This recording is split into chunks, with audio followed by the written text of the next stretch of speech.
हंसकर भी देख लिया, रोकर भी देख लिया किसी को, पाकर भी देख लिया किसी को, खोकर भी देख लिया। तब समझ में आया कि जिंदगी असल में वही जी सकता है जिसने अपने होकर के देख लिया, जिसने अपने होकर के देख लिया। हंस करके देख लिया, हंस करके देखते हैं, हंसते हैं, और कुछ लोग आपके बन जाते हैं।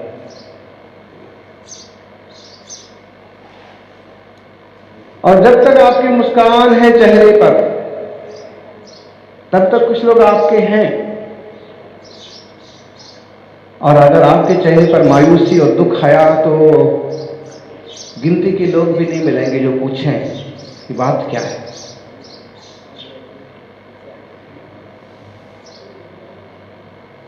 जिसका सब कुछ अच्छा चलता होता है। डॉक्टर साहब, लोग उसी से पूछते हैं कि कैसा चल रहा है जी, कैसे हो जी, जिसका सब कुछ अच्छा चल रहा होता है। उसके तो मोबाइल नंबर भी खो जाते हैं जो तकलीफ में होता है। कोई तकलीफ में पड़ा हुआ रिश्तेदार भी है ना, और कभी कहे कि भाई साहब आप हम इतने तकलीफ में रहे और आपने याद नहीं किया, तो क्या कहेंगे, नंबर ही खो गया था हैं। हंसकर भी देख लिया ज्ञानी, रोकर के भी देख लिया, पाकर के भी देख लिया, खोकर के भी देख लिया। तब समझ में आया असल में जिंदगी उसी की होती है जिसने अपने होकर के देख लिया। बहुत छोटी सी कविता है, बहुत सरल सी बात है। हंसने पर कुछ अपने बन जाते हैं, रोने पर भी कुछ अपने बन जाते हैं। कोई दयालु होता है, पूछ लेता है कि भाई क्यों रो रहे हो, क्या बात है। और एक बात और है कि बच्चा जब तक रोता नहीं है तब तक माँ उसे गोद में भी नहीं उठाती। तो रोने का इतना प्रॉफिट हुआ कि माँ ने गोद में उठाया, दूध पिलाया, अच्छे से सुलाया। और कि आप बड़े रोते हैं तो भाई वगैरह हेल्प करने को तैयार हो जाते हैं। पाकर की भी देख लिया। अशोक जी सोच रहे थे कि जिस दिन 100 बसें हो जाएंगी उस दिन मैं सबसे बड़ा आदमी कहलाऊंगा, और जिस दिन मुंबई में मेरी खुद की एक बिल्डिंग बन जाएगी, बंगला हो जाएगा, उस दिन मैं एकदम सुखी हो जाऊंगा। बोलो हो गए। दिलीप जी सोच रहे थे हमारा खुद का ऑफिस हो जाएगा तो एकदम सब कुछ बढ़िया हो जाएगा। सोचते हैं ना, डॉक्टर सोचते हैं कि हमारा अपना एक बड़ा हॉस्पिटल हो जाए, उसके बाद नो टेंशन, फिर सब कुछ एकदम सब सही चलेगा। अगर मैं फोर्ड गाड़ी पा जाऊं, अगर मैं बड़ी गाड़ी पा जाऊं, अगर मैं सबसे बढ़िया कार पा जाऊं, बहुत खुश हो जाऊंगा। और ख्वाहिशें कितनी होती हैं लोगों की, और वो ख्वाहिश पूरी हो जाए, वो चीज पा जाए तो सुखी और आनंदित हो जाएगा। और होएगा तो कितनी देर को होएगा, कितनी देर को, थोड़ी देर के लिए। नई गाड़ी का सुख भी थोड़े दिन का होता है, तो नई लाड़ी का सुख भी थोड़े ही दिन का होता है। हाँ, अगर आपस के प्रेम व्यवहार ठीक ठाक हुए, समझदारी पूर्वक हुए, तो जिंदगी शांति और आनंद से और धर्म ध्यान पूर्वक बीत सकती है। केवल और केवल आपने वासना के लिए विवाह किया है तो लाड़ी का सुख भी थोड़े ही दिन का होता है और गाड़ी का सुख भी थोड़े ही दिन का होता है, बड़ी बाड़ी का सुख भी थोड़े दिन का होता है, लेकिन आत्मानुभूति का सुख हमेशा के लिए होता है। आत्मबोध का सुख पाकर के भी देख लिया, मैं एक आ जाऊंगा तो सुखी हो जाऊंगा।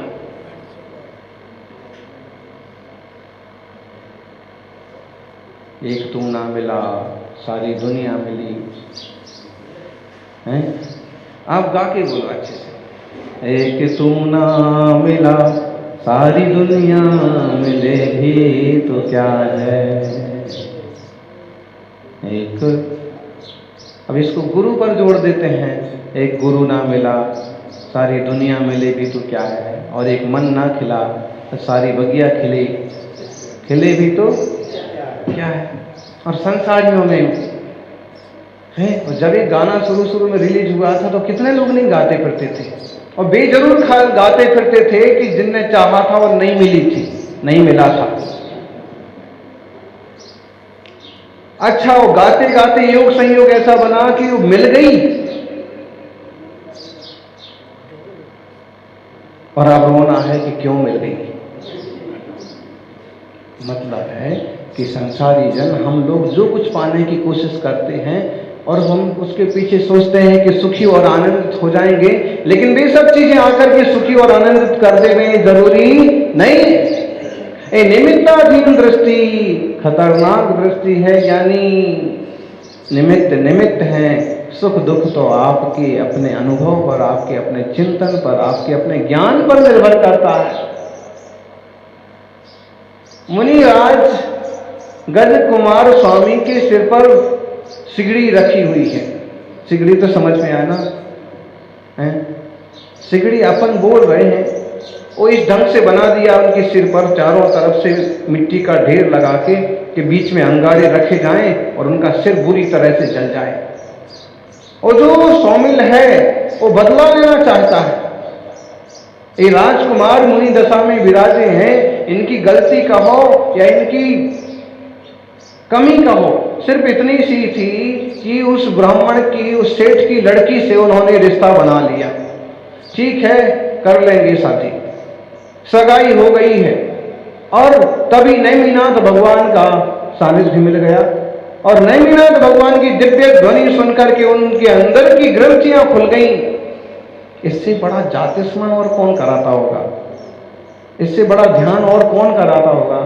इससे बड़ा बोध का बीज और कौन बोता होगा कि इंसान की सारी ग्रंथियां टूट जाएं और मुक्ति के मार्ग के लिए वो तैयार हो जाए, आजाद पंछी की तरह उड़ने को तैयार हो जाए। जो अभी तक वासनाओं का गुलाम था वो साधना में उतर जाए। क्या जादू करते होंगे नैमिनाथ, पारसनाथ, महावीर स्वामी के बारे में कुछ लेखकों ने लिखा कि उनका आभा मंडल अद्भुत था, और उनके आभा मंडल, उनके परिवेश में जाते ही इंसान की ग्रंथियां खुल जाती थी। उनको देखते ही लोगों को जातिस्मरण हो जाता था। क्योंकि कल आपने एक बात सुनी होगी कि समूह शरण में जाकर के वहां की बावड़ी में भी 7 भाव दिख जाते हैं। भगवान के आभा मंडल में भी इंसान को अपने 7 भाव दिखाई पड़ सकते हैं। अब इस बात पर भरोसा करना पड़ेगा। क्यों? क्योंकि अगर कैमरे से आप रिकॉर्ड कर लो तो कल आपने क्या क्या किया है, परसों आपने क्या क्या किया है, वो कैमरे को आप स्क्रीन पर ला करके देख सकते हैं। जब साइंस इतना कर सकता है कि आपकी कल परसों की बातों को जो रिकॉर्ड किया तो वो आज दिखा सकता है, तो कोई ज्ञानी का ज्ञान भी इतना प्योर हो सकता है कि आपकी भूत और भविष्य की बातों को भी वर्तमान में प्रेजेंट कर सकता है, स्क्रीन पर ला सकता है। उसके ज्ञान की स्क्रीन पर सब कुछ आता है और बता सकता है। प्रभु के सानिध्य में आके इस तरह का जातिस्मरण बोध होता था कि लोगों को पूर्व भाव का बोध होता था, भविष्य का बोध होता था, और उनका जीवन बदल जाता था। मुनि श्री गजकुमार बैठे हैं एक वृक्ष के नीचे ध्यान में। सौमिल आया है और उसने एक सिगड़ी जैसा आकार बना के ढेरों अंगारे, ढेरों तरह का ईंधन भर दिया है। अब मजा आएगा इसको, हमारी लड़की को धोखा देने का। कल तक ये क्या कर रहे थे? कल तक उसको पाने के लिए कोशिश कर रहे थे।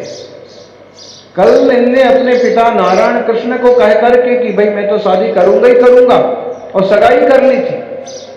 और अब क्या होगा? एक ही धर्म सभा में हाजिर हुए हैं, एक ही प्रवचन सुना है नैमिनाथ स्वामी का, वो भी उनके चाचा हैं।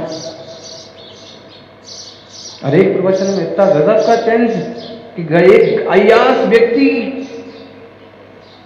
बुरा नहीं मानना आप लोग भी, आज वो सिद्ध दशा में विराजे हैं, राजा के बेटे हैं, और सारी व्यवस्थाएं बैठ भी जाती हैं। लोगों की जिनकी शिकायतें होती हैं उनको दबा दिया जाता है।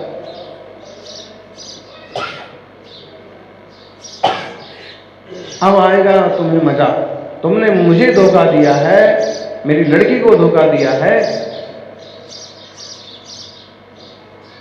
और सिर पर आग जला दिया, अब जलेगा। जैसा मैं जल रहा हूं, जैसे वियोग में मेरी लड़की जल रही है, अपमान में जैसे मैं जल रहा हूं, ऐसे तुझे भी जलाऊंगा। आग जलाती है। कल तक वो उसको पाने के लिए उनके हृदय में आग जल रही थी कि पाऊंगा, इस छोकरी को जरूर पाऊंगा, और अब सम्यक ज्ञान की ऐसी ज्योति जली कि सिर पर आग जलने के बाद भी टस मस होने का कोई काम नहीं। देखना कितना अंतर पड़ता है ज्ञान दशा और अज्ञान दशा। बोलो ज्ञानी, जब तक ज्ञान नहीं हुआ था तब तक छोकरी के पीछे एकदम विचलित था और उपयोग उसी में जल रहा था, और सम्यक ज्ञान होते ही सिर पर आग जल रही है, उसकी भी फिक्र। मंदिर जी में फोटो बनाते हैं कई बार लोग, एक मुनिराज बैठे हैं, सिर पर आग जल रही है, एक आदमी खड़ा है और बार बार आग को सुलगा रहा है। बताइए, गुस्सा नहीं आया कि मैं राजकुमार, ये बुढ़ा, एक लात लगाऊंगा? ये भी नहीं हुआ। क्यों? आकर भी देख लिया और भी पा लिया मैंने, लेकिन उस पाए हुए में भी सुख नहीं। इसको पाने की कोशिश की लेकिन इसमें भी सुख नहीं। सुख तो भगवान ने बताया है आत्मानुभूति में है, सहजता में है, शांतता में है, स्वरूप की उपलब्धि में है, और इसलिए अब सिर पर आग है, हृदय में शांति है। कल तक हृदय में आग थी, चेहरे पर शांति दिख रही थी। लोग होते हैं चेहरा ऐसा भोला, मायूस, मासूम बना के रखते हैं कि पता भी ना पड़ पाए हैं। वो घटना चूंकि हमें उल्लेख क्या करना, फिर भी उत्तर प्रदेश की घटना है, एक छोकरी ने अपने कुटुंब के 7 लोगों की हत्या कर दी आशिक के पीछे, और उसकी जो फोटो छपी अखबार पर आई, एकदम ऐसी मासूम, ऐसा भोला चेहरा, आदमी कल्पना नहीं कर सकता कि छोकरी किसी को तमाचा भी मार सकती। तो लोग होते हैं ऐसे कोई कोई के चेहरे पर शांति और हृदय में आग का गोला, और वो भी ऐसे ही थे। कल तक हृदय में आग थी और चेहरे पर शांति दिख रही थी, और आज सर पर आग जल रही है और हृदय में अपार शांति है।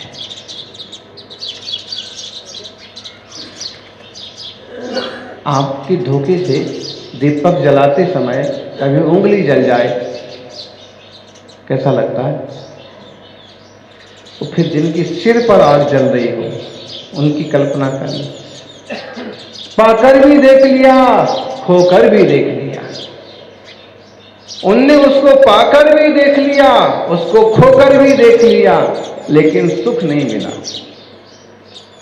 शादी करना चाहते थे अमुक से, और करके भी देख ली, और बनाओ नहीं बना और बिगाड़ हो गया तो तलाक छोड़ के भी देख ली, ना पाने में कोई खास सुख हो पाया, और तलाक होने के बाद भी और समस्याएं खड़ी हो गई। बंटवारा करो, गुजारा भत्ता, बच्चा बच्ची, उठा पटक, और फिर एक खतरा हमेशा कि पता नहीं उसका भाई कब गोली से उड़ा दे, और पता नहीं कब वह बदला लेने के लिए कोई षड्यंत्र रच दे।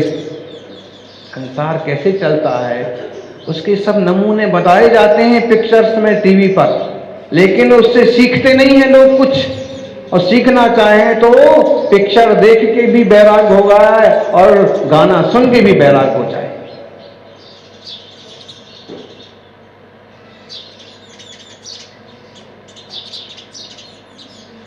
कैसे कैसे कर्म होते हैं, कैसे कैसे लोग होते हैं, कैसी कैसी चीजें होती हैं। क्या इसी उठापटक में सुख और शांति है?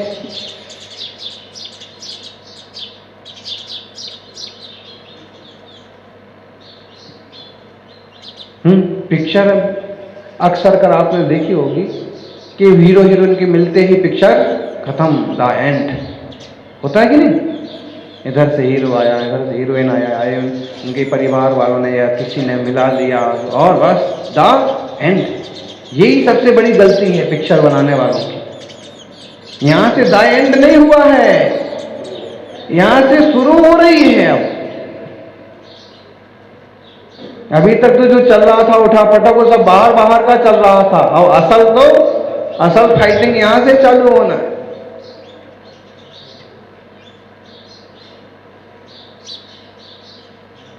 लेकिन इसमें भी एक बात यह है कि अगर कोई धर्मात्मा, धर्म बुद्धि वाले, इस भारतीय संस्कृति और नैतिकता को समझने वाले लोग हैं, तो उनका जीवन तरीके से चल जाता है, तरीके से चल जाता है। वरना शांति नहीं रहती है। सबसे ज्यादा क्लेश ऐसे ही पास के लोगों से होता है।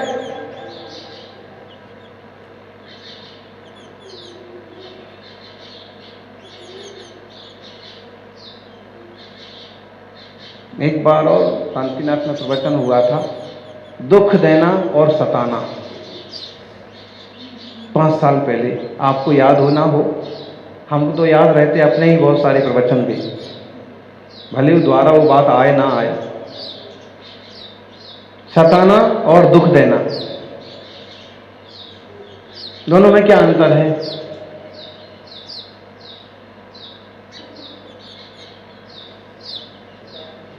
हैं? अच्छा,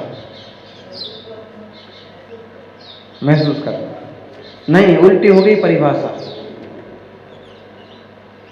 दुख देने का मतलब है गाली गलौज करना, छीना झपटी करना, नोच देना, परेशान करना, कठोर वचन बोल देना। इस टाइप से बहुत तरीके हैं दुख देने के। खाना नहीं देना, इस टाइप से एक तरीके हैं। सताने के तरीके क्या है?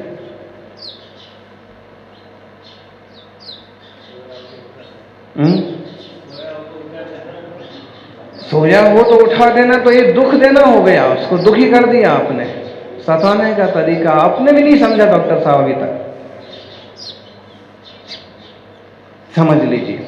श्रीमती जी आपसे कुछ चाहती हैं कि आप उन्हें अमुक अमुक वस्तु दे दें, दिला दें, और आप नहीं दिलाते हैं।